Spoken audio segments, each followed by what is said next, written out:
You are listening to Beyond the Verse, a Star Citizen podcast. A show dedicated to Cloud Imperium Games, Star Citizen, and Squadron 42. Whether you fight, explore, unite, and or trade, we bring you news, updates, interviews, reviews, and analysis. So sit back, relax, grab yourself a pour of Radegast, and join us as we go Beyond the Verse. Launch sequence activated.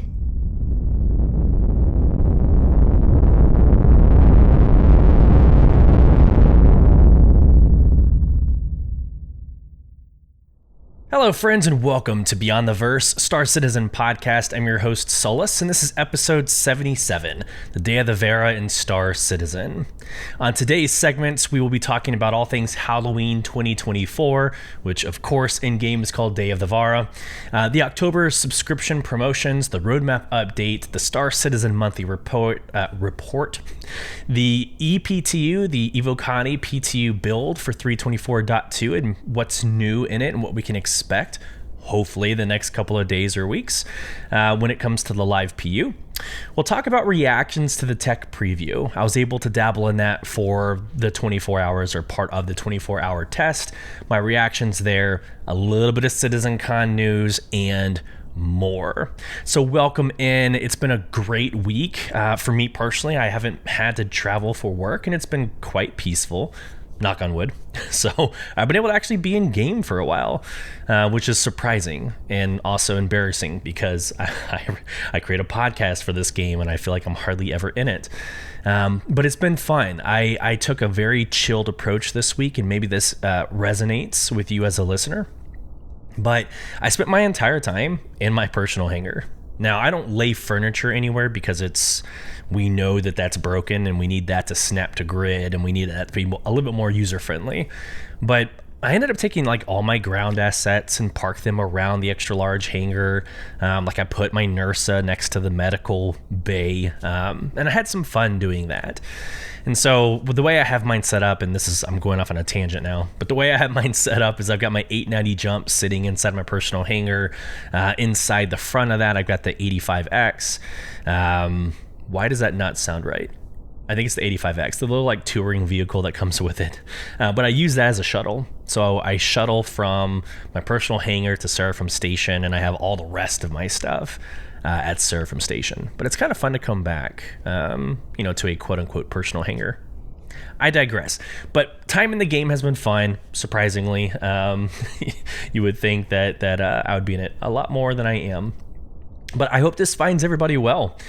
We've got a lot to get through. This is one of those weeks where, again, I don't feel like a lot necessarily happened in game, but we have a lot of material to get through. So I'm going to go ahead and just jump straight into it with a giveaway announcement. So y'all are familiar with last month. I'm going to go and share my screen. Let's just do this. Y'all are familiar with last month for Pirate Week. CIG has graciously adopted me as one of their content creators and blessed me with the opportunity to bless you. And so I was able to give away a vehicle as well as some really awesome paint to go with it. Well, same thing this month. For the Day of the Vara, we are giving away, Beyond the Verse podcast is giving away an Anvil Terrapin with lifetime insurance, the Purple Haze livery, and the Star Citizen game package. If you're on Spotify or if you're on YouTube, you're seeing my screen as I share it. But it's actually an amazing paint scheme. I really like this. It's a base purple with like a splatter of green, like the neon green. But I think it's really well done. I think they're getting very creative with their paint schemes. Now, we all know how much I hate the Terrapin. It is what it is. I will like it eventually when there's a game loop more designed for it, I am sure. But no cargo grid. That's like the first thing I dislike about it. No cargo grid. But it's still a way to get the ship for free with an amazing paint scheme. So between yesterday and October 10th, you're going to go to this link that's in social medias. I will also put it in the show notes for today. But you're going to want to click on that, and it takes you to a form. It's a very quick form to fill out. I would show you, but there's personal information on it, and I don't want to dox anybody that has participated up to this point. But it just asks for your RSI Spectrum email address, because I've got to give you the item somehow. So I need your email address, your username, how you heard about this. So via podcast, via social media. But then the cool part about this, at least I feel, I'm kind of biased. It's not just like, subscribe, repost. It's tell me a story. I want to hear from you. And so in 280 characters or less, I chose that because that is the maximum character limit of a tweet. Again, I don't know what we're calling x.com anymore. And I know it's not Twitter, but is it a tweet?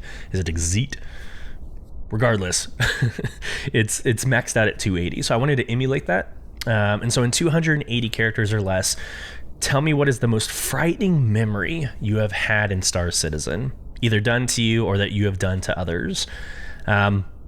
I'll start. And I say I start. There's 74 inputs already. There's 74 of you who have already participated, and I love that. But I'll start by saying this. The scariest moment in my time in Star Citizen, and I think some of you know I have this like thalassophobia. It's like deep water. It's not so much like dark empty spaces. It's more deep water. I could do the whole caves. I can do the whole whatever you call those, like divots or whatever. I don't have a problem with that. I have a problem with like deep water. And so this is somewhat related. So again, I have been out in space and kind of in the middle of nowhere, no big deal. But it's when I'm like, I was traveling to the Stanton Pyro jump point because I wanted to take screenshots for CitizenCon, or leading up to CitizenCon. This was a couple months ago. And I'm quantum traveling to it. I decide in my dumbassery, I decide I'm going to get out of the cockpit and walk around my ship. And when I did so, I glitched through the ship where the ship kept going, but I was off in the middle of space. Well, if you're familiar with the jump point areas, not only is there lightning and smoke like the Lagrange sites, there's also massive asteroids. And so as I'm coming out of quantum, I see like an absence of stars, just blackness. So there's stars everywhere except this like absent of stars area with lightning and smoke all around me. I was so displaced. I was very, very displaced. And I think that was a moment where I'm like, this game has the potential of really screwing with you, whether it's thalassophobia in space or heaven forbid you come across like a water only ocean. Wow, that was weird. A water only planet. Like I can't imagine coming through the clouds and kind of, revealing the whole planet being this massive ocean. Like, who knows? Maybe you have to actually get into the ocean to complete a mission. I'm done. At that point, I'm done. I'm like, you know what? Don't need to progress the story. Don't need to complete this mission at this time. I would not do that. So tell me your stories. In fact, let's go ahead and read like the first couple. I've already scrolled down so you don't get doxxed, but there's 76 responses. So it's already grown 2 by the time I started this podcast. But there's 76 responses, and I just kind of want to go through a few because I think they're fun. So I was doing the quest line for the F7A Hornet Mark II upgrade, and because of an ERT spawning over the wreck, I had to juggle 3 boxes at once for 7 kilometers on foot, with the servers deteriorating, having a crash hanging over my head constantly. So it sounds like their fear was the game itself. Like, trying to complete a mission in this game can be scary. Roger. All right, I'll keep it short and simple. Logged on when they added Copians without reading the patch notes. Went to Ghost Hollow at night, and safe to say I'd rather watch a horror movie than going through that again. I can imagine, like, not knowing that they put in life in the verse, and like coming across the sounds or seeing the birds or seeing the Copians like in a place like Ghost Hollow. I can see where that could be terrifying. We'll just go through 3 more. I was forced to go aboard an Anvil Carrack. So this is Rubensaurus. So Rubensaurus, you're totally full of crap. I was forced to go aboard an Anvil Carrack. I was absolutely terrified to set foot on this inferior ship. As an Odyssey owner, I know there will be better times ahead, and that is what kept me going in this frightening moment. I hope I never have to endure such a thing again. I welcome those types of messages too. Super fun. I like it. The most frightening experience for me was on the 890 jump org night. This is for Sole Provision. These are members of my org. When I fell into the hangar and died, was revived but frozen in place, and Groza, one of our officers, came in and stabbed me from behind. There's a video of it floating around somewhere. There absolutely is, and we watch it constantly. And then the last one was reclaiming with a friend. We were stacking boxes together and one says, hey, that box is floating. Sure enough, there goes a 16 SCU box of RMC. It clips through the ship and somehow makes itself at home in the main hallway of the, was that hab deck? Yeah, the hab deck. So the game happened. I don't know. I love these stories. Last month with the pirate themed, and then this month with Day of the Vara. I love hearing your stories. I think sharing those on social media it's just different, right? It provides a different experience for everybody. And hopefully CIG gets something out of this too. But again, Anvil Terrapin, lifetime insurance, Purple Haze Livery, and the Star Citizen game package from now until October 10th. I hope you enjoy this type of giveaway entry. Okay, here we go. Incoming message. It is the first recording of October, which means we have the September monthly show review. This is about you. It's always about you. It's always been about you. I am one person. You are the other umpteen thousand individuals that are consuming this product. So here we go, sharing my screen like I do at the beginning of each month. We look back at the last month. I am very transparent. I'm happy with these numbers. I don't care about comparing. I don't give two shits. If you have another podcast and you're doing better, I actually sincerely support and encourage your growth. Go have a good time. I'm there for you if you ever want me on your show. But if not, this was just 76 episodes. If you're starting a new podcast, same thing. I encourage your growth. Any advice, or if you want me on your show, just let me know. But this is, again, about you in 76 episodes, 15 bonus Org Night episodes, and of course that one ARC episode that just floats out there about Red Rising. We have reached over 73 countries. There's been 36.6 thousand podcast plays. There's been 43.1 thousand YouTube views, and our in-game organization, Sole Provision, has grown to 161 Discord members and 94 Spectrum members. It's huge, huge. And I'll just click on the photo for the rest of this conversation. But yeah, I don't know. I actually went to ChatGTP and was like, compare this number to something in everyday. Like, I don't know what I don't know what 36.6 thousand plays even relates to in real life. It's crazy. I am blessed and honored and humbled and all the things to be able to bring this product to you. And now that CIG has adopted me as one of their content creators, being able to give an additional layer of product back to you, that's huge for me. I could care less about the recognition, but the ability to give y'all a free Anvil Carrick, or Anvil Terrapin, that'd be nice, a $600 Carrick. But being able to do this is fun, and for a game that I'm so passionate behind, I am very happy with these numbers. Very happy with these numbers. Instagram, I'm still trying to figure out. Pretty sure I'm going to get rid of that at some point. Not seeing a lot of growth there, but it is what it is. But again, I just want to go on record saying thank you to our special guests, Conif Jorn, the Astropub, Blasphemous, Authentic Young, Starjump, Galactica, Space Tomato, and Ollie, who have all been part of this journey. So thank you so much for making this what it is.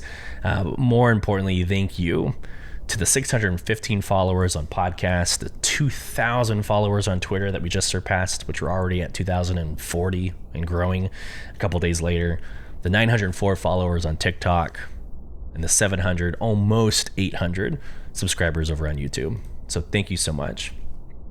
To the polls and to the comments section for episode 76 that we called For the Love of the Game. And this one kind of cracks me up. So I'm sharing my screen. I asked the question, how would you categorize your stance on Star Citizen? So again, context matters. Last episode, I was probably a little bit more, critical than I normally am on both sides. I think for CIG and for content creators, I was a little bit aggressive. So I straight up asked the question, like, how do you categorize yourself? I've been dubbed a white knight before. Never been dubbed salty, so I'll take that as a badge of honor. But I'm curious, as you as a backer, and it's funny, 100% of you said cautiously optimistic. 100% of you. So we had white knight, cautiously optimistic, neutral, cautiously pessimistic, and salty. And 100% of you said cautiously optimistic. I think that aligns. You get in what you put out, and I think my product it leans on the positive side. So if you're a listener and you're engaged in my content, you're probably also leaning on the positive side. Makes total sense. To the comments section, here we go. All right, so we got a TJ from TJ speaking about content quote creators. I have mostly stopped watching anything Star Citizen related. Everyone is so concerned about being the first to show something that it takes all the fun out of playing the game. Not just Star Citizen, but whatever the game you're interested in. It's literally the quote Game Shark quote of today, and I don't want all the answers 2 months before the patch drops. Star Citizen YouTubers do all the missions and playthroughs when it's still in testing, are bored and have moved on before it's live. 100%. And that's why, like, the first 50 or 60 episodes of Beyond the Verse, I told everyone I hated the idea of going into the PTU. Like, I don't want to do an alpha to an alpha to an alpha. And add another layer onto that. If I was ever invited to the Evocati, I probably wouldn't do it. Like, the people playing Evocati right now, the 324.2 patch, and they're getting their hands on the Zeus, have nothing to look forward to. Nothing. Going into Q4. And I don't want to be in that position. So TJ, you and I, 100% aligned. To Bravo 1, quote, honestly never was into podcasts, but I got curious one morning before driving into work and was seeing if there was any for Star Citizen. Oddly enough, the first podcast I found was Beyond the Verse, and now I'm waiting every Friday for a new episode to drop so I can listen to the first half on my way in and then pick it back up on the job site. I've went back and listened to some of the older episodes during the time at work as well when waiting. Lols. Love the content and hopefully soon can catch an org night. I replied to you on comments, but just to say it vocally, thank you so much for the engagement, for your feedback. I have a very similar story. Never really cared to podcast. I started getting into Joe Rogan, started getting into like Amazon's, there's like a scary one, Lore. It was called Lore? Why does that not sound right? Dang it. It was called something, but it was like scary stories and how it became like real life, like the history of witches and the history of werewolves. I think it's called Lore.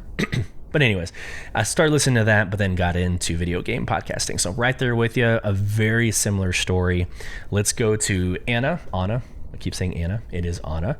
I kind of agreed with TJ. I'm not watching anything about Pyro until I have experienced it in full. Otherwise, I'll watch Star Citizen content about other stuff, though. And it was Ollie who got me into Star Citizen in the first place, so a massive thanks to him. To Xanthrax. I don't watch any content creators on Star Citizen. I just play the game as it is and check the website for updates. People who watch what others have to say about what's going on are usually just confirming their bias.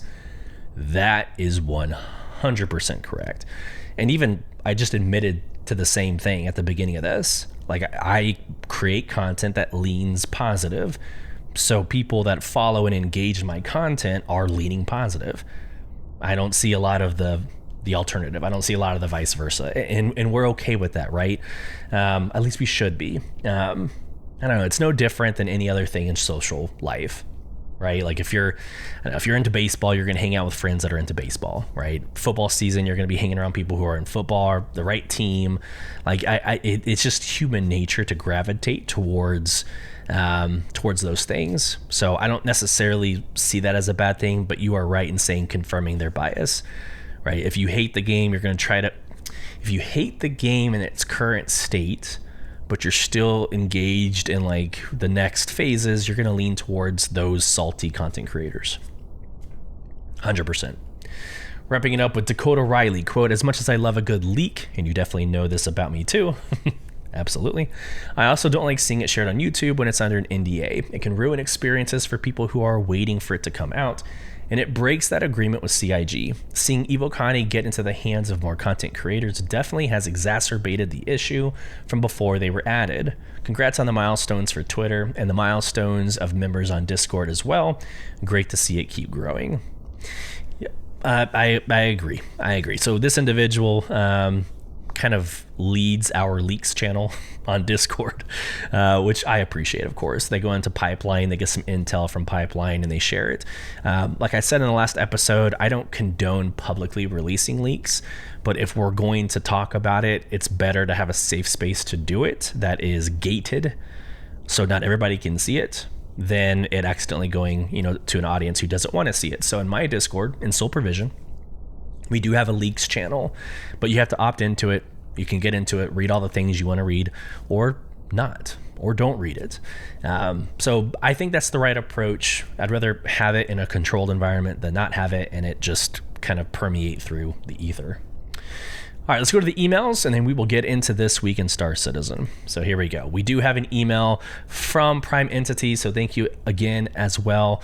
I'm going to read the email. It's got personal information on it, so I'm not going to share my screen, but I will show the images that they produce. So as always, thank you. Here we go to the email. Hello, Sulyce. It's been a while, hasn't it? Oh, well. First off, I want to say well done on 70 episodes, and to celebrate, here is a cutter. So they hate me. They literally hate me, and that's fine. Also, a friend of mine has found a very unique niche and was able to completely fund their purchase of the Corsair. I love the Corsair so much. So versatile, so pretty. Anyway, thanks for the podcast. And here is the art. So as I respond to the Corsair, I'm going to share my screen. So here's the artwork. Again, I love it. Reach out to me and I'll get you in touch with them. I do like this style. It's a great kind of background wallpaper style. The Corsair. So the Corsair is getting nerfed, quote unquote, and I hate that term. I do. Last night in Org Night, I made it very clear that everything's getting nerfed, quote unquote. The weapon systems, the ships, everything is getting quote unquote downgraded. You could say that entire loops are getting nerfed, like master modes. But I don't think it's nerfing. I think it's rebalancing. I think the whole game is being rebalanced, whether it's the economy, whether it's the ships, whether it's the DPS for whatever that's damage per second, but whatever is being used, it's being recalibrated. And so the Corsair was way too overpowered for an exploration ship. Like, its purpose is to go and explore. You would think it wouldn't need, like, I don't know, 5 size 5s or whatever that number is. It's a ridiculous amount of DPS. And so if you had a Corsair, there was no reason to really fly anything else. It had a massive garage. You could put anything in the back. I'm pretty sure you could put the Nursa in the back. Pretty sure. But it has a cargo grid. It's a great ship to go explore in. The asymmetrical design attracts certain gamers. It's a beautiful ship. It's great. Just know that it is getting quote unquote nerfed. It's getting recalibrated to be more exploration ship appropriate. So here's a cutter. So again, thank you so much for putting the cutter. I still think that the Drake cutter is the best starter ship, truth be told. All right, for this picture, you have to cock your head to the side. That is the 890 jump, which again, I will always love living out of. It's one of my favorite ships to live out of in the verse. And then here is your Drake Corsair. So great artwork. Thank you again so much for sharing. I love the engagement. All right, we're going through this hot and heavy. I'm kind of enjoying this tempo. All right, this week in Star Citizen. Let's get into it. Sharing my screen for those of you on YouTube. First off, Disowned. My dude. So this individual is inside of Sole Provision. He's one of our own. He is an amazing screenshot artist. I'm gonna say artist. Yeah, they do an amazing job taking screenshots and then putting them through whatever program they use. I'm pretty sure, I use Lightroom. I'm pretty sure they use something along the same lines as Lightroom, but they are constantly producing phenomenal artwork. And so again, join Sole Provision, learn about Disowned, follow Disowned on social media. But it's not just Disowned, it's Groza, it's Stillwicker Beast. Like, these individuals have been doing an amazing job with screenshots. Well, Disowned was featured in This Week in Star Citizen. So congratulations. That is a huge, huge accomplishment. To the article. Happy Monday, everyone. We're less than 3 weeks away. We're actually 14 days. By the time of this podcast recording, we are 2 weeks, right? 14 days until CitizenCon. Back to the article. We're less than 3 weeks away from this year's CitizenCon event in Manchester. And in our studios across the globe, the excitement is through the roof. We can't wait to see you at what is shaping up to be our biggest event yet. If you can't make it out to Manchester, we've got you covered. You can still enjoy the show live on Twitch and YouTube. We're simulcasting this year. And snag the exclusive in-game swag from this year's event with the CitizenCon 2954 Digital Goodies Pack. To help you prepare for this epic 2-day event, we've shared answers to some of your frequently asked questions, a guide to Manchester, and the event map, which can be found at the CitizenCon 2954 hub, as well as information on CitizenCon 2954 community booths. Stay tuned, as we'll be sharing information about the presentation schedule, early registration, and more very soon. What I can tell you is we are 14 days out and we still don't know shit about the agenda. We don't know what they're covering. And again, that's fine. I've talked about it, I think, on the last episode.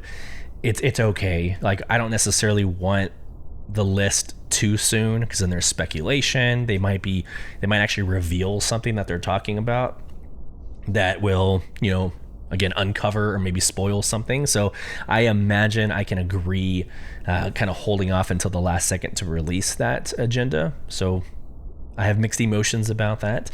But it's nice to see that we're finally getting more intel on an event that, again, is 2 weeks away. So we already went through what we're covering today on today's episode. I'm actually going to stop moving forward. I'm going to stop reading the bullet points of what's happening this week because we literally cover that throughout the show. So I want to start small. And I want to get into the larger news. So we're going to go through the current build of 324.2 and the Evocati, and then we will work our way up to the main point of the show, which is the day of the Vara. So first and foremost, we have a build in Evocati. It's been in Evocati for actually quite some time. This is the latest patch that was the latest patch notes that came out yesterday, kind of midday-ish. Nothing's really new. I mean, every time I read it, there's just a little bit of a nuance or a little bit of a change. The known issues list ends up growing a little bit over time. It changes, so I think that's the main thing that keeps changing. But we'll go through quickly what they're currently testing, and so that'll help us predict and see what is coming for the next 324.2. For instance, I completely forgot that there's going to be a new character creator set of faces, beards, tattoos, hair. Completely forgot that was part of 324.2. So there is still value in looking at something that might be redundant. So for the latest build, they're testing out stability and bug fixes. The vehicle HUD and MFD rework, we already knew that, so we're following that pretty closely. You have the character creator faces, beards, tattoos, and hair. You got the new acidic and rock cave systems, flight tuning and archetype balance. Yes, we already talked about that. It's not just the Corsair. A lot of ships are getting adjusted. And then we got new Arena Commander updates. So last night for Org Night, we went into Arena Commander, not to get in ahead of ourselves, but part of the Day of the Vara is the Arena Commander Kill Collector, the FPS version, and the winner of each round gets the challenge coin. So we were in Arena Commander, and we talked about how it's still very hard to get a group together, like a party together, in the right lobby, in the right game mode. Like, we were having to back out to the main menu, and half the team was having to back out, and there was like, you had to put your left hand on your head and hop around on your right foot. Like, it's weird shit in order to get everybody in the same lobby. So any sort of improvements to the Arena Commander would be amazing. We have a litany of known issues. I'm not going to go through those, but more features in gameplay. So characters, the DNA Heads Visual Polish Pass. For gameplay, the star map text drop-down shadow polish, freight elevator kiosk, and adjusted transfer wording. Ships and vehicles, again, the MFD HUD or HUD polish pass. They made velocity always show as meters per second, added cooldown indication to quantum UI, added new reticle and target lock materials, and then for the weapons and items, they adjusted the P8 AR recoil to have a definitive delay after firing. I don't know, I'm going to say this because it's on my mind, but the P8, in my opinion, is the best rifle. Fight me. I want to hear what you think is the best weapon system in the game. We were talking about it and debating it last night. The Ravager shotgun or the Devastator shotgun. That was probably the go-to weapon system yesterday. But all right, so there we go. Again, starting off small. Evocati, I don't know, guys. We're 2 weeks away from CitizenCon. I still think 324 needs to be live going into CitizenCon. I think it needs to be completely devoid. Like CitizenCon needs to be devoid of 324.2 conversation. It needs to be looking forward. It needs to be looking at 4.0. It needs to be looking at maybe planet systems after Pyro. It needs to be looking ahead. And if we're still talking about 324.2, I don't know. I feel like that's going to detract or distract from what they're trying to accomplish at CitizenCon. So I still think 324.2 can come out this next week or maybe the week leading into CitizenCon, but it's got to be soon. So the fact that it's been tested so much in Evocati it bodes well. While we're here in testing, I don't have a pretty screen to show you, so I'm just going to talk at you for the next couple minutes. But we also had the tech preview channel. And so, again, I'm going to simplify this by making it one sentence.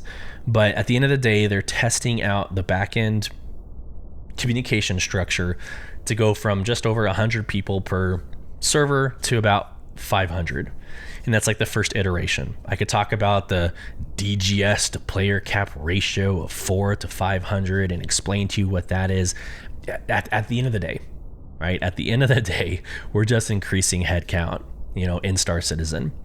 And so what happens, and this is usually what happens in game testing. So usually you over throttle, right? You like over index, you make all the changes to see how much you can do to break the system, and you start dialing it back. And so what we saw, like we did in the first tech preview channel testing, we saw this massive increase. Shit went awry, things were breaking, and then we ended up finding a sweet spot where it was 4 shards. So you have one server of Stanton, you had the 4 shards, that was a player cap of 500. That seems to be the sweet spot. That seems to be like where the test like finalized. Now they're not happy with that. The devs came out and said like they want more, but it's still better. It's still significantly better. And my experience was that it was amazing to log into New Babbage. And what I did is I purposefully went into New Babbage. I immediately went to like a sitting area as close to the spaceport as possible. And just seeing the amount of people, like the universe feels alive, and it feels alive with players. Like even today, if you go into the live PO, it is an MMO. You could eventually link up with friends, like absolutely. But I guarantee you might find 4 or 5 people on your way. Like if you're in Orison, on your way to your ship, you might see 4 or 5. It's different when you're able to see 100. And I think like that is a whole different Star Citizen experience we've never had before. And so I can't wait. I think that there's not a lot of words to describe what that experience is. So if you haven't gone into the tech preview channel, I want to encourage the next time it happens, do your best to at least just go and sit like I did. Go and sit by the spaceport. If you're blessed to be able to work from home some days, work, and then have your game rig up and running while you're sitting down watching people walk by. It's still a very great experience, and it helps. Right? Those numbers help for CIG. So I thought it was good. I thought it was a great experience. I cannot wait to see hundreds of ships taking off from New Babbage or taking off from Orison in this game. It's going to be incredible. And it's going to make events like the Pirate Week and the Day of the Vara month, it's going to make these events a lot more fun when everybody's dressed in their costumes and everybody's got all their flair and promotion items. I can see where this game, like you're not going to look anywhere else. This game is going to have everything. It's going to have all of what you want in an MMO. Soon, trademark. All right. we did, like I said, we did finally have a CitizenCon 2954 info drop. There's a Spectrum article that basically says, hey, we dropped new information. But again, it's mainly in the FAQ section. And of course, they're simulcasting into Twitch and YouTube. So let's just go into the website. Here's your CitizenCon website. Here's your 14 days, 20 hour, 9-minute countdown timer. So nothing's really new until you get down to the map. So let's scroll down and we got this beautiful map. Here we go. So this is new. This is new as of this week. We already knew that CitizenCon was going to be in this a Bengal carrier aesthetic, right? So last year it was Pyro. I'm wearing the Pyro t-shirt. Hence, I don't know, I was motivated, and it kind of looks a little bit Halloween, right? It's got kind of the graffiti and bright colors. So I don't know. That's why I'm wearing this. But we had a Pyro themed, and it was beautiful. It was great. I love that experience. This year, it's kind of the complete opposite. It's going to look like a Bengal carrier, probably put together and organized and nice and neat, whereas Pyro was destructive and it looked chaotic, right, as it was supposed to. But here we go, right? You've got everything laid out. There's no intel about what exactly is going in it. Like, you've got the Addison Lounge here right in the middle of the image. That is your VIP sitting, right, the premium ticket holders. But there's no intel about what's going on here. Like, it's got drink icons, so it looks like they might have their own kind of bar service, maybe, but there's big tables, small tables, curves. And it's funny, I keep hearing people like, well, there's 25 chairs. No, it's just there's no indicator, there's no like scale on this picture. It's not saying that there's only 25 premium members. But you've got this little section here called the Addison Lounge. You got the community hold. Again, no intel about what's going in there. My assumption is that this will be the community booths. You have a mess hall, which I'm assuming where they're putting the alcohol and the food, but you have this mess hall. The main area is the hangar. I can see this being the main lobby. And then you've got a gallery section, which again, what is going in the gallery section? Like, it's interesting. Like, is it going to be, well, actually you can kind of look at the image. So on the top right, it looks like this is where the merch, like the merch table is going to be, because I guess these lines here are queues. It's going to be a long queue to get to the merch. And then these other tables have like the food icons. Maybe this is where they're serving food. I'm assuming like a mess hall. So, but that's interesting. Like that, how is that any different from the actual mess? Unless the mess is like purely alcohol because of the martini glass. And then the gallery is everything else. I don't know. This is my point. The whole point being, I have no idea. There's no intel on what is what. So here you go. Dive into it. Go onto the CitizenCon website. I believe it's citizencon.com, or it's robertspaceindustriescom/CitizenCon, and do with this information what you will. But this was interesting. I thought it was awesome to have at least something. And then the FAQ, I need to probably, where's the FAQ at? There we go, frequently asked questions. Let's open this guy up. Okay.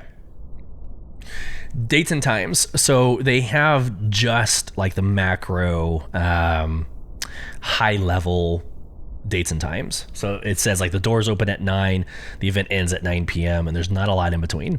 So doors open at 9, the live stream pre-show starts at 10 a.m. The main show starts at 11 a.m. The main show ends at 7:15 p.m. It's a long day. That's 10 hours, right? And then it ends at 9 p.m., which is 12 hours. And then on Sunday, October 20th, kind of the same layout. So 9 a.m. the doors open, 10 a.m. the live stream starts, 11 a.m. the main show starts. The main show ends at 2:15 p.m. and the event ends at 2:30 p.m. So we at least have some sort of a timeline. However, this is the time as of Manchester. So if you're in Austin, Texas, good luck waking up at 3 a.m. to watch this. So it's gonna be very interesting how this plays out from like a United States perspective. Like, what does that look like? How do we get the most out of CitizenCon without, staying up for 48 hours? So that's gonna be interesting. the community organized event, it takes place at 4 p.m.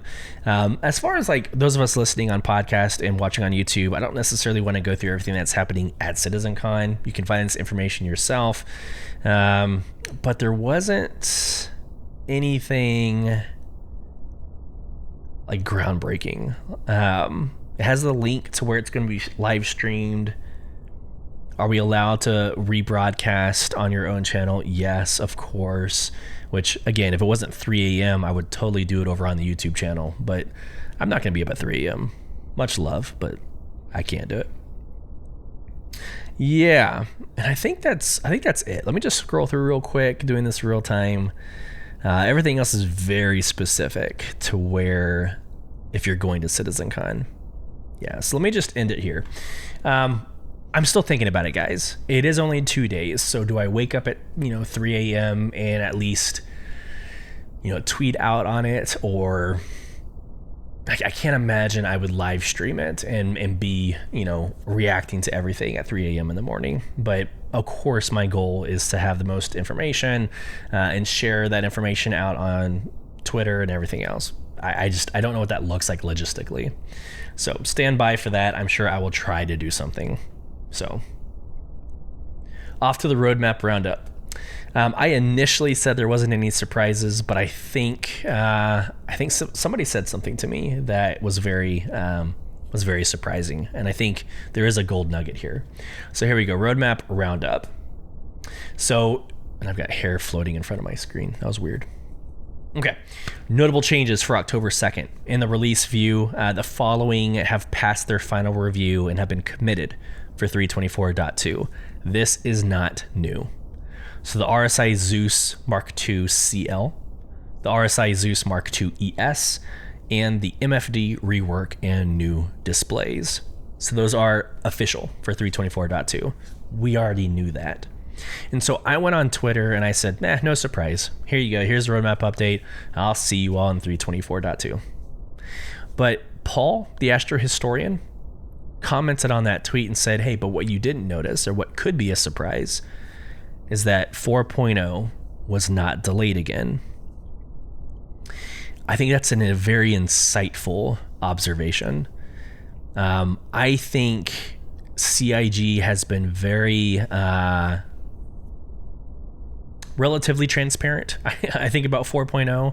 Like, they came out and said it wasn't going to be in Q3 like they expected, kind of in the middle of Q3. They could have waited until the last day of Q3 to make that announcement, but I think they've been pretty forthright with their product of 4.0, right, and progress of 4.0.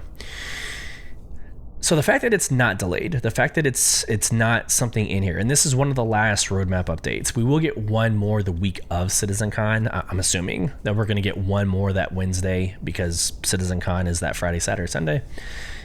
We might see something then, but doubtful.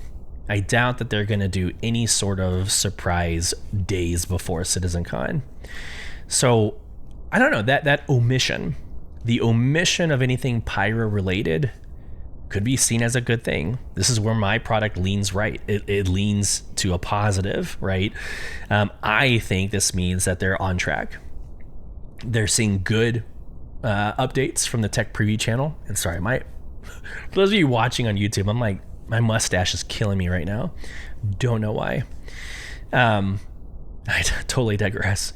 So they're seeing great reactions from the tech preview channel.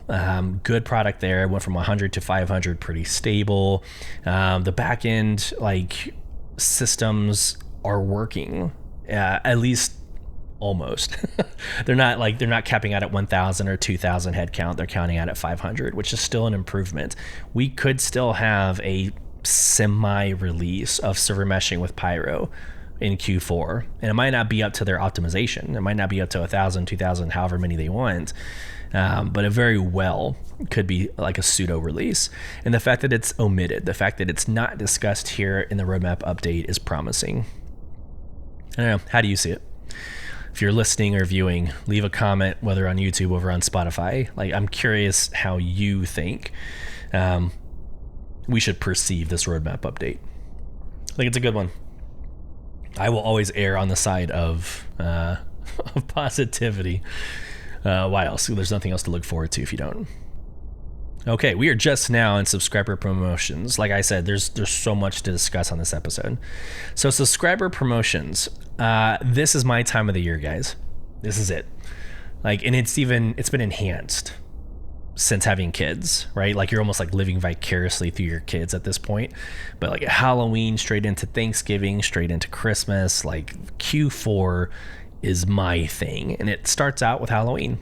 Like, I love decorating the house. I love decorating my office space at work when I can. Heck, I decorate my Jeep. I decorate as much as I can. We just bought my kids their costume outfits. I actually won't be in a costume this year, but like, this is it. Like, this is the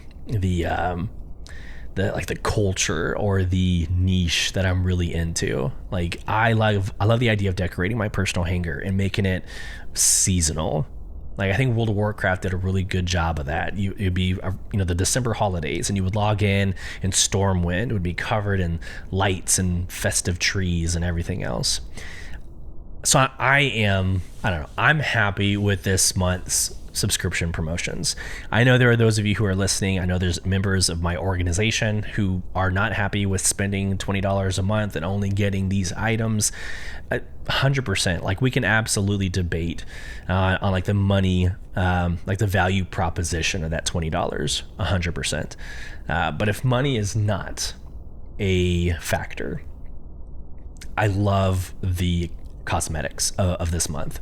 So what do we have, right? You're seeing it on the screen if you're watching. If you're not, we've got some movie posters, right? Or it looks like movie posters. We got Parasite, the special edition, Blood Bank, and the Hill Horror Reborn. So that's pretty cool, as well as 2 weapon systems. So let's get into them. All right. So for the Centurion member, you are getting they're calling them movie posters. You're getting the Killer Creature double feature movie posters for the classic Splatterfest Parasite, back in special edition with a few new surprises, and the infamous Fright Flick Blood Bank. And make sure no one staying over at your hangar ever sleeps again. So the cosmetics, I think the bloody, the Parasite has a great view of a head that's being overtaken by a parasite. I love it. I absolutely love it. All right, so for those of you on the Imperator level, you're getting the Castic Arms Brimstone Custodian SMG. It's black and red, so it's my color scheme. So I am very happy with this. The color scheme's amazing in my opinion. But the Brimstone Special Edition of this classic submachine gun features a bold red top trim and dark gray finish on the lower half of the weapon. Very good. All right, let's get into the store items. Another movie poster. So the Neville lot returns. Again, ? Your friends will lose their heads over this delightfully distasteful one sheet. All right, so for the subscriber exclusive store, you can buy this poster. I think it's great. You can actually find that head, the Hill Horror helm. Looks like a Vandal mask. So you can get that in game. And then last but not least, another item you can buy in the store, the Castic Arms Brimstone Devastator shotgun.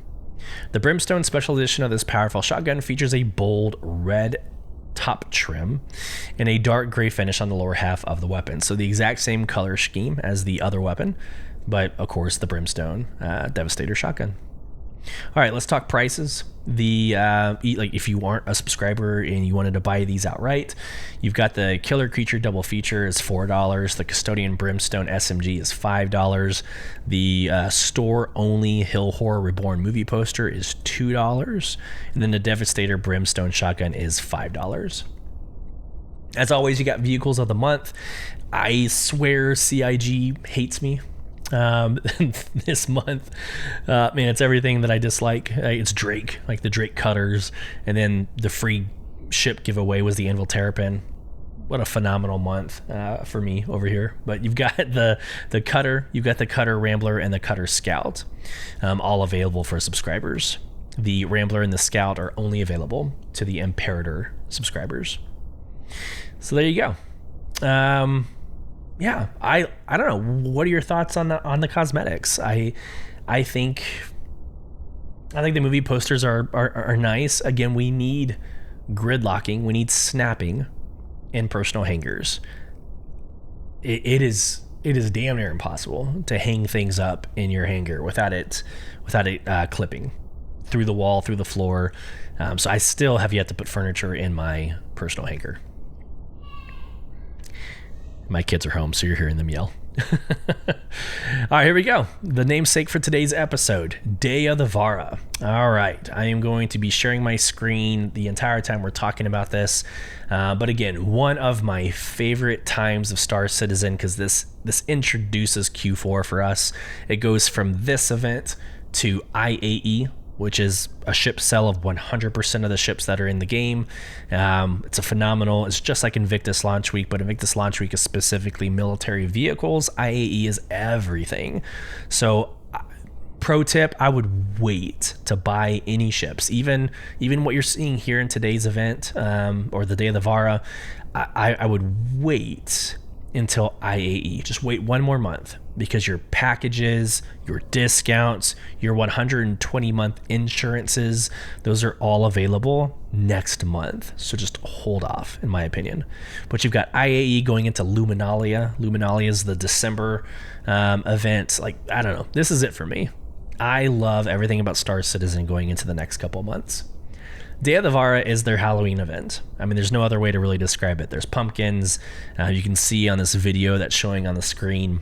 I mean, it's Halloween. It's all things Halloween. We can actually read about why it's celebrated in the Galactopedia. So let's just, I guess I could go ahead and read it. Here we go. The Day of the Vara. Day of the Vara is a holiday celebrated in the UEE annually on October 27th. The holiday involves public festivals adorned with decorations in black and green and private gatherings convened to remember and honor the dead. Celebrants dress up as people who have passed away or in other costumes and swap scary stories, especially pertaining to mysterious incidents in space. It is seen by humans as the day that gives equal weight to the joy of life and the macabre. So back to the event. All right, we got paint jobs. Right, this is called Purple Haze. You're seeing it in the ships that are featured here. I do think it's very odd that they are releasing paint for the Zeus when it's not out yet. Now, we buy ships that aren't out yet, so it's not like this epiphany or anything groundbreaking. We are idiots and buy javelins when it'll be years before that comes out, right? But here's paint for the Zeus. I think that's more about how close we are to the Zeus actually coming to us. And so they're going to go ahead and release the paint, because in the next couple of weeks we'll have access to the Zeus. But yes, you got the Sulin, you have the Zeus, the Carrack, the Terrapin. They're all getting this Purple Haze paint. And again, I like it. It's almost as if they were based purple and they flew through like a wall of green paint. The way it's like splattered and smeared along the sides, especially the Sulin. The Sulin looks like it got green paint to the face. It's basically all covered in green on the front. So I love the paint jobs. They're getting more creative. I think this is a very well done design. And I do like the actual color scheme, like the metallic purple, the metallic greens. It's not so bright, and, it wouldn't disrupt any sort of like stealthy operation, or you want to be like in a dark place. It's not going to break that up like some of these other paint jobs. All right, Killer Clips. This is a video contest.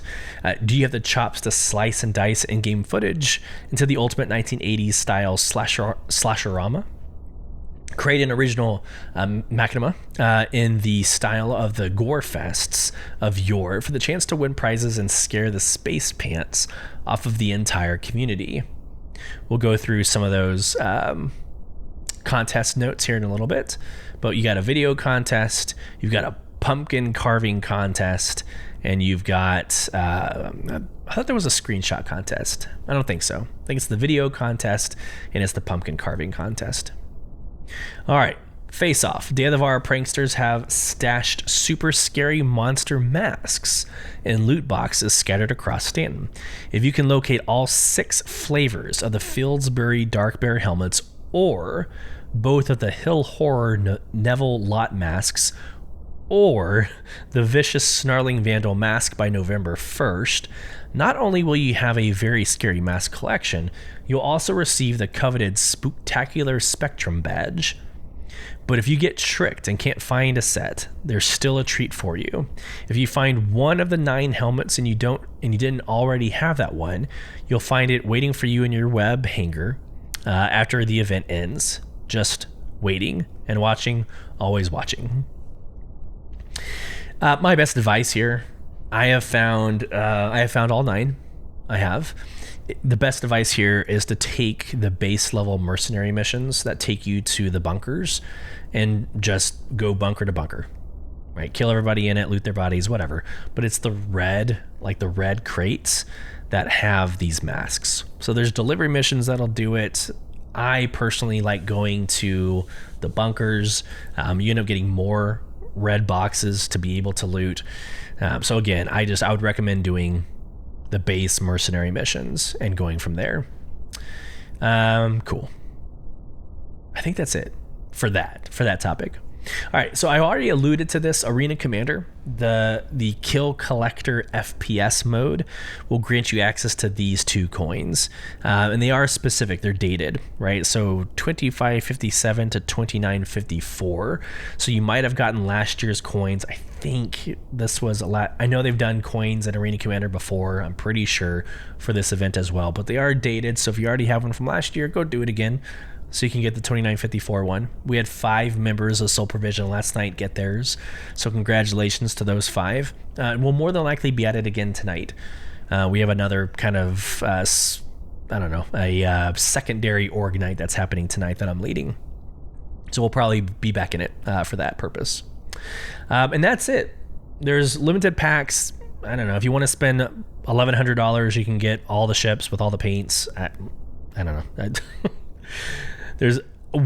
I'm telling you, wait. Don't spend money on ships until next month. Now get the paints, because you're not going to be able to get the paints after this event. But for the ships, just wait. Trust me. Just wait. All right, if you missed the ghoulish green paints from previous years, you can also pick those up. All those paints, you can get those for $42, and I totally skipped over. The Purple Haze 4-paint pack is $24. Again, a couple years ago, the ghoulish green paint is $42. But that's Caterpillar, Corsair, Herald, Cutter. I'm doing this all by look. Looks like the Buccaneer. Oh, this is the Drake. It was all the Drake ships that got the ghoulish paint jobs. You can buy the Fieldsbury Darkbearer Sinister pack helmets if you wanted to. Those are just ridiculous in my opinion. Like I think they're great. Like the eyes actually shine. It's a really well done helmet, but it is so freaking huge. So if you already have an issue wearing heavy armor in your tight ship, imagine wearing a huge ass helmet that is way too big for any reason. And then 17 vehicles. Like always, events have ships that come with them that are available to buy in the pledge store. So you have 17 vehicles, so ready now in the pledge store. You got the Buccaneer, the Carrack, the Caterpillar, the Corsair, the Cutlass Black, the Cutlass Blue, the Cutlass Red, and Steel. The Cutter Rambler, Cutter Scout, the Dragonfly Black, the Herald, the Mule, the Sulin, the Terrapin, and the Vulture. So there you go. And that's it, guys. That's it for the Day of the Vara as far as all the events goes.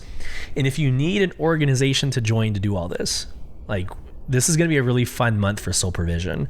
We are actually planning a murder mystery aboard the Elegance of the Void. So my 890 jump, or the org's 890 jump, is called the Elegance of the Void. We're actually planning a murder mystery and conducting a whole thing on one of these nights closer to Halloween. Shit's fun. You don't have to play game loops to have fun in Star Citizen. In fact, I would probably say that you'd have more fun in Star Citizen not doing game loops than you would doing game loops. All right, so the decorating contests real quick. I think if you wanted to go through the details on what to do, read it yourself, but I wanted to go through the prizes. So for the pumpkin contest, the pumpkin carving contest, in first place, the Enfield Terrapin with LTI and paint.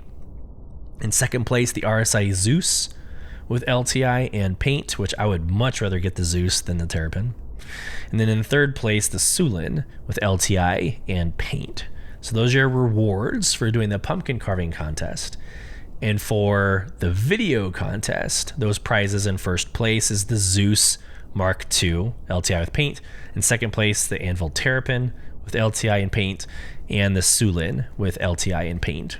So the same, that's interesting. It's the same prizes as the pumpkin carving contest, but they've switched first place with second place. It's kind of weird.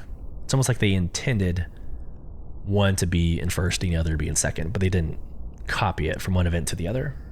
I don't know. Could be reading too much into that. So there you go. All right, last but certainly not least, Star Citizen Monthly Report. Alrighty, here we go. We're going to get into this. If for whatever reason you're like, you know what, too much information, I don't want to sit through this, I hope you all have a great week. I'll see you next Thursday. But I think this is important. Star Citizen Monthly Report has a lot of great information. It alludes to some work that's being done in Squadron 42 as well. But again, this is one of the very last Star Citizen Monthly Reports before 4.0. So I think it's important. We're going to go through this as fast as I can. I've already been talking really fast on this podcast. I'm going to keep it going and hopefully get through this in a timely manner. But it is somewhat short. There's a lot of pictures in here. So again, we're going to get through this pretty quick. So here is your October, well, really it's September, your September Star Citizen Monthly Report. The AI content team. September saw the AI and narrative designers continuing their work in the Pyro system by setting up the spawn data and markup for the various outposts and space stations. This involved cooperation with the level design team to ensure that NPCs were spawning correctly. Then, following discussions with the mission team, AI content spent significant time marking up locations in Stanton. They also implemented dynamic conversations to make the versus bars feel more organic and alive. This tech and approach will be expanded to other landing zone locations and included any future captured content. The AI features team. With the upcoming release of Alpha 4.0 and the AI features team focused on locking down existing human combat features, including first reactions, ammo management, and tactics to ensure they work consistently across a wide variety of situations and environments. AI Tech. The AI Tech team began September focusing on server meshing, including how AI systems and components synchronize during server transition. Performance improvements were also made alongside progress on features that will be unveiled shortly. Following on the last month's report, AI Tech finished their tasks for the movement system component synchronization and began synchronizing the subsumption component that updates AI behavior. On the performance side, further improvements were made to the vision, observable, and perception components. For example, they adjusted update frequency based on AI character LOD, that's level of detail, so that closer entities are more responsive. They also implemented lighter AI zone handling for observables, which will deliver significant improvements when zone queries are made by NPCs.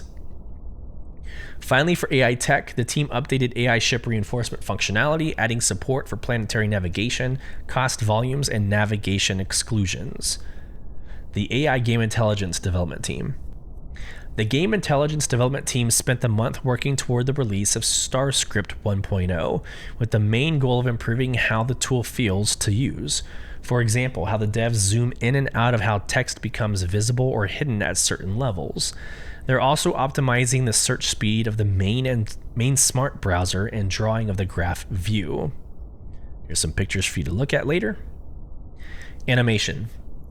The animation team spent most of September on the Argo Atlas, alongside additional work on the Copian and other creatures.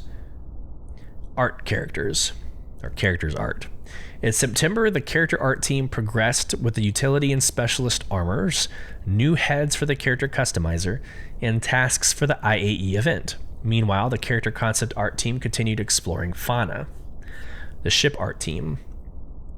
The vehicle content team moved several vehicles into their final phases, including the RSI Polaris, and several unannounced ships. They also prepared to kick off another series of vehicles. That is, read into that what you will. Several unannounced ships. Like, I don't know. Several could be like more than 3, right? That use of several is very interesting to me. I think we're in for a pretty hefty Q4. The RSA Polaris, I still think we're close to the Idris. I know the Idris is waiting for Squadron 42. You guys are going to hit me up in the comment section. I get it. But like, I think we're close to the Idris as a capital ship. I truly. We've got some other renditions. We have a fourth variant of the Zeus coming. I don't want to get too much into it. I know there's like a Fury. There's a additional Fury that's coming out. So I know there's some things. But several, the use of the word several means, like, I hope that means we're going to get a bulk drop, like a dump of unannounced ships this quarter. That'd be amazing. We always skip over the community team, not because I hate the team, but because we go through that every day over on socials, and the community is, it's what we do. It's what content creators are doing. Core gameplay. The core gameplay team began September supporting the Argo Atlas, which included unique tractor beam behavior that the team are looking to improve and expand moving forward. As the game's first exosuit, it required a special technical setup, as it's neither a traditional vehicle nor a character. This posed some minor challenges when dealing with entitlement, vehicle terminals, the law system, and ship elevators. Quote, "We have enjoyed seeing all the fun and creative videos featuring the Atlas." End quote. Gameplay features team. For Charge and Drain, that's coming in 4.0. For Charge and Drain, core gameplay and design discussed whether the client-side prediction works as expected and meets expectations.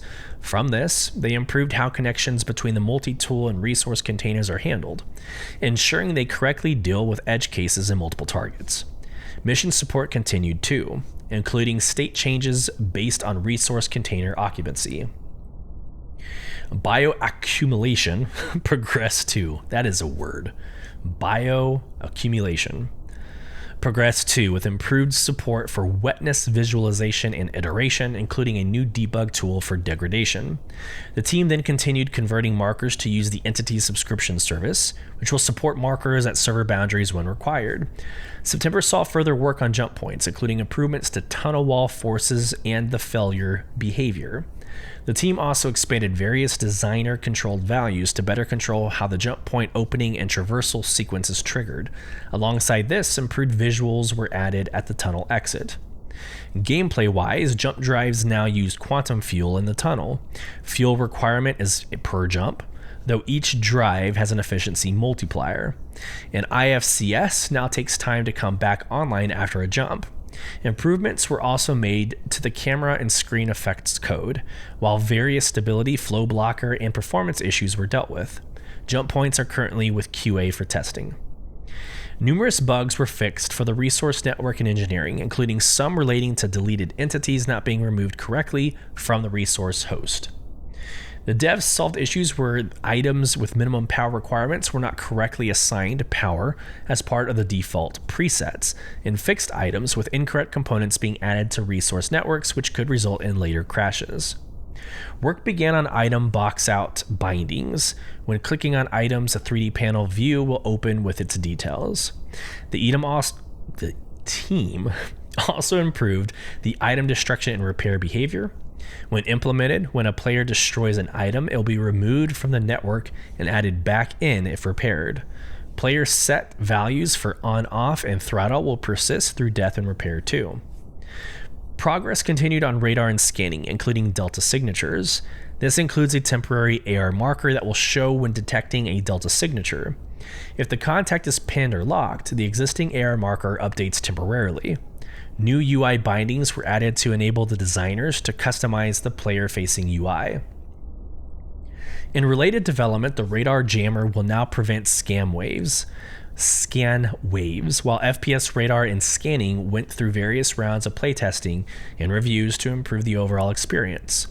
Continuous release support was provided for transit with improved debugging tools, a fallback for when teleporting out of transit fails, improvements to how transit data is stored in object containers, and a refactored transport network visualizer.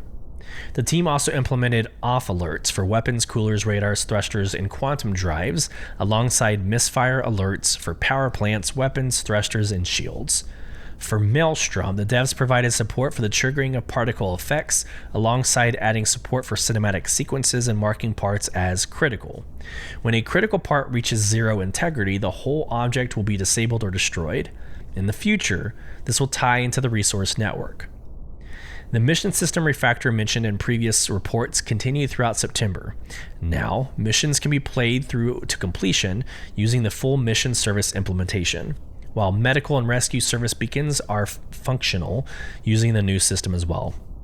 For contract prerequisites, the team added the option to set locality availability, such as landing zone, moon, settlement, or distribution centers. Design can now also generate multiple contracts with different overrides. The team spent considerable time in September improving and fixing various issues for cargo gameplay, including hangar performance, server crash recovery bugs, commodity trading, and sell orders.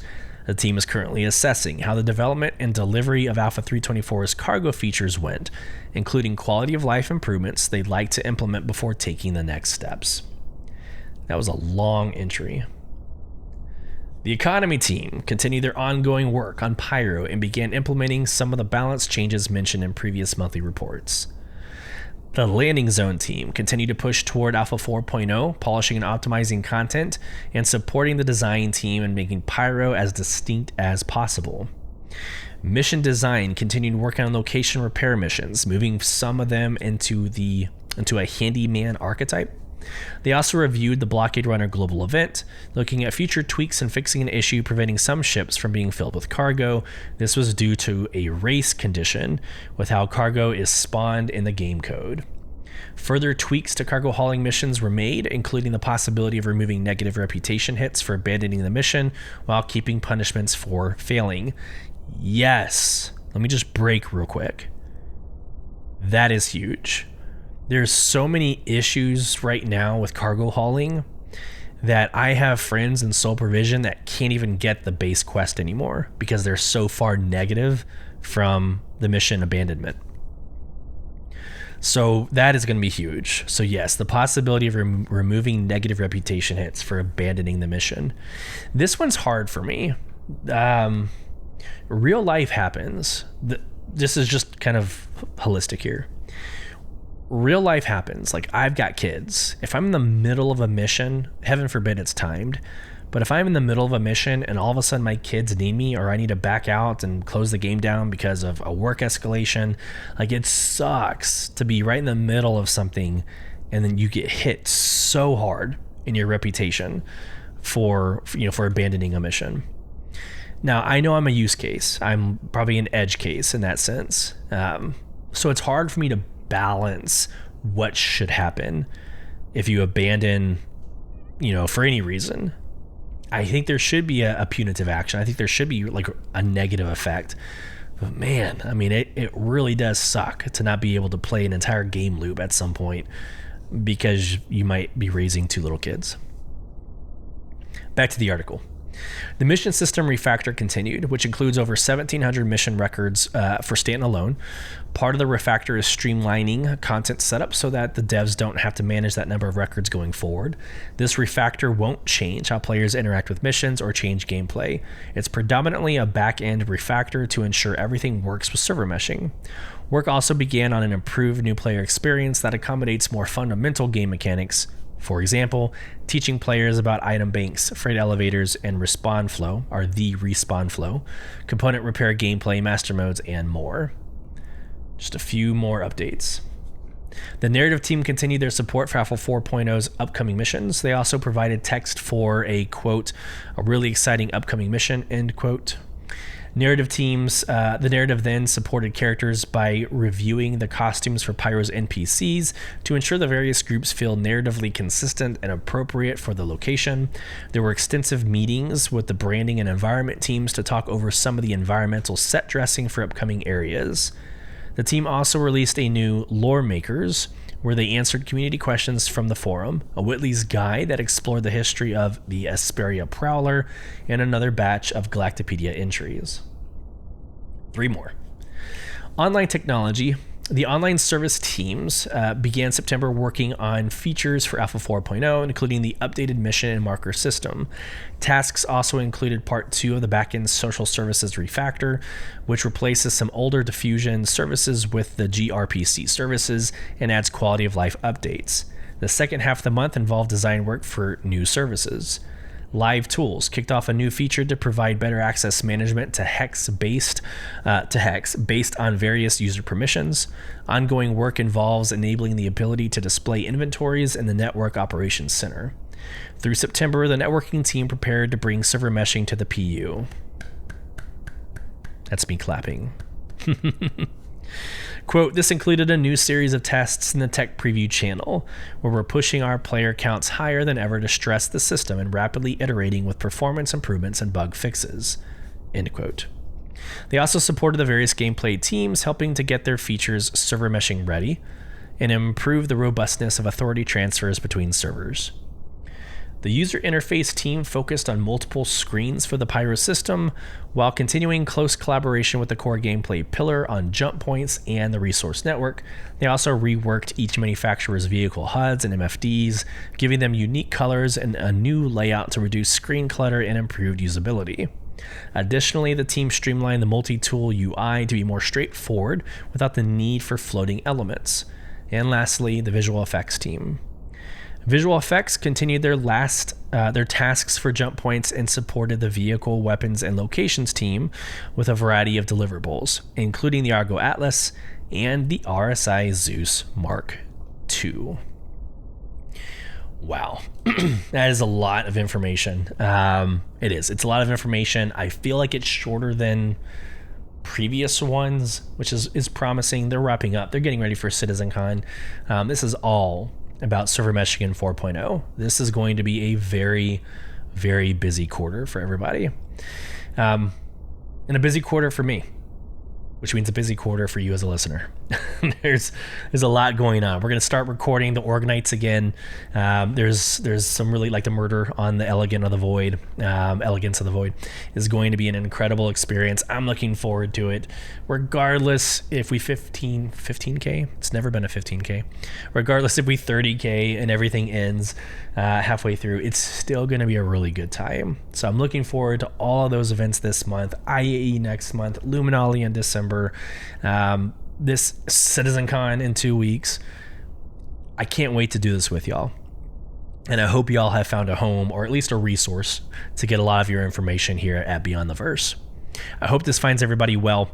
If you want to become part of the conversation, you can do so by emailing us at contact@beyondtheversehq.com. You can become part of our social media efforts. So all social media platforms /BTV_cast.